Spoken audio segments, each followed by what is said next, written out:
Private విద్యాసంస్థల యాజమాన్యాలకు ధన్యవాదాలు.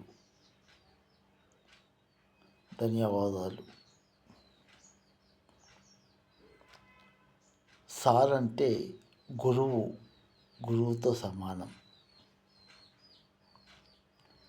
Sir, మన రాష్ట్రంలో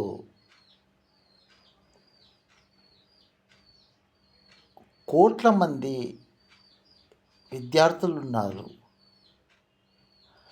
ఆ కోట్ల మంది విద్యార్థులు పేదవాళ్ళే.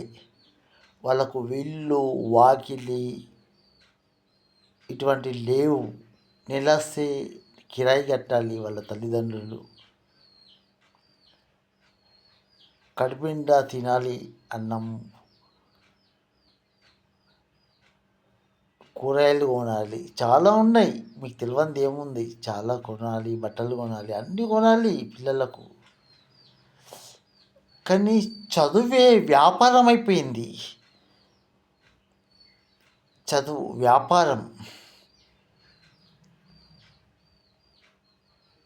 దయచేసి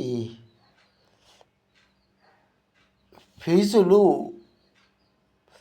కట్టలేక ఇల్లు వాకిళ్ళు అమ్ముకుంటున్నారు నిరుపేద కుటుంబాలు. అంతేకాదండి, కొందరైతే పిల్లల చదువు కోసం తల్లులు ఒళ్ళమ్ముకుంటున్నారు.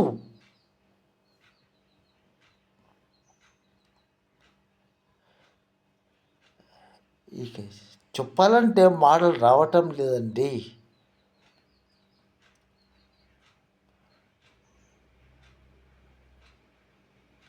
ప్రైవేట్ స్కూల్ యజమానులకు నాకు నోరు కొద్దిగా తిరగటం లేదు. నేను హార్ట్ పేషెంట్ని, కొద్దిగా రావటం లేదు. దయచేసి నర్సరీ నుండి 10th వరకు ఉన్న పిల్లలకు నుండి ఫీజులు 30,000, 40,000, 50,000 ఫీజులు అంటే వాళ్ళు ఎక్కడి నుంచి తెస్తారండి?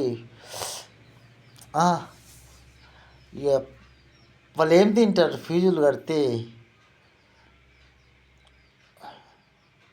దయచేసి ఫీజులు తగ్గించాలని చెప్పి ఒక పౌరునిగా నా హక్కు. దయచేసి ఫీజులు తగ్గించండి.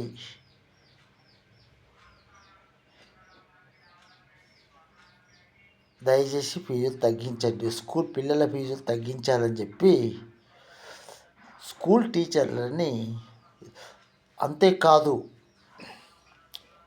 స్కూల్ టీచర్లు పిల్లలని అత్త మీద కోపంతో, భర్త మీద కోపంతో స్కూల్కి వచ్చి పిల్లల మీద,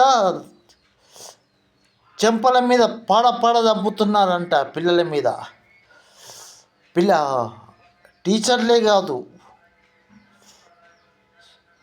సార్లు కూడా తల్లి మీద ప్రేమతో భార్య మీద కోపంతో పిల్లల మీద చూపిస్తున్నారు. ఇదేం న్యాయం అండి మీది? దయచేసి పిల్లలని కొట్టద్దు. ఏ చట్టంలో రాసింది పిల్లలను కొట్టాలని? చూపించండి చట్టం. పసిపిల్లలని, చదువుకునే పిల్లల్ని కొట్టే హక్కు లేదు. తల్లిదండ్రులని పిలిచి అడగాలి. మీరు చదువుకున్న వాళ్ళండి, సంస్కారం ఉంటుంది మీకు.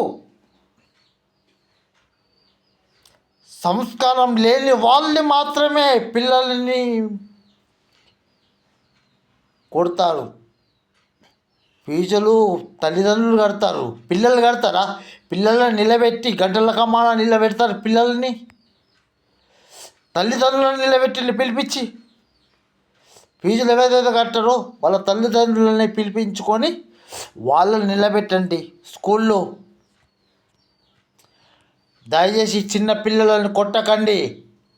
గతంలో కూడా మా పాపని దారుణంగా కొట్టింది ఒక టీచర్ అమ్మ. చెంప మీద కొడితే చెవు నుంచి ఇక్కడ వరకు నలిపోయింది. చాలా విషయాలు చెప్పాలి, ఇంకా చెప్పాలి పిల్లలు తల్లిదండ్రులకు. మా పాప కూడా చెప్పలేదు నాకు. ఇదే నేను అడిగాను, అడిగితే చెప్పింది. ఏంటంటే పసిపిల్లల్ని నిలబెట్టుడు, బెంచ్ల మీద నిలబెట్టుడు, కొట్టుడు.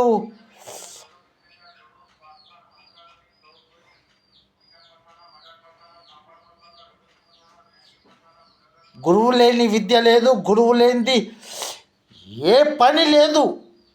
ఏ పని నేర్చుకున్నా గురువే కావాలి.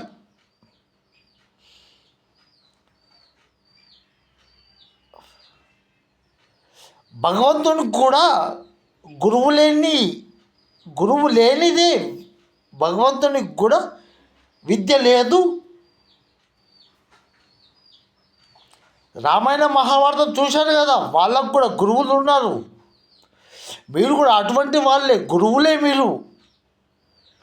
మీరు లేనిది చదువు ఎక్కడిది? గురువు లేనిది విద్య ఎక్కడిది? దయచేసి పిల్లలను కొట్టకుంటే ఫీజులు తగ్గించాలి. రాష్ట్ర వ్యాప్తంగా ఫీజులు తగ్గించాలి. లేదా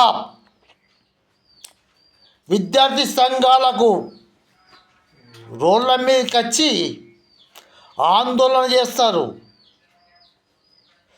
నేను ఒక మాట చెప్తే రాష్ట్రమే కదులుతుంది.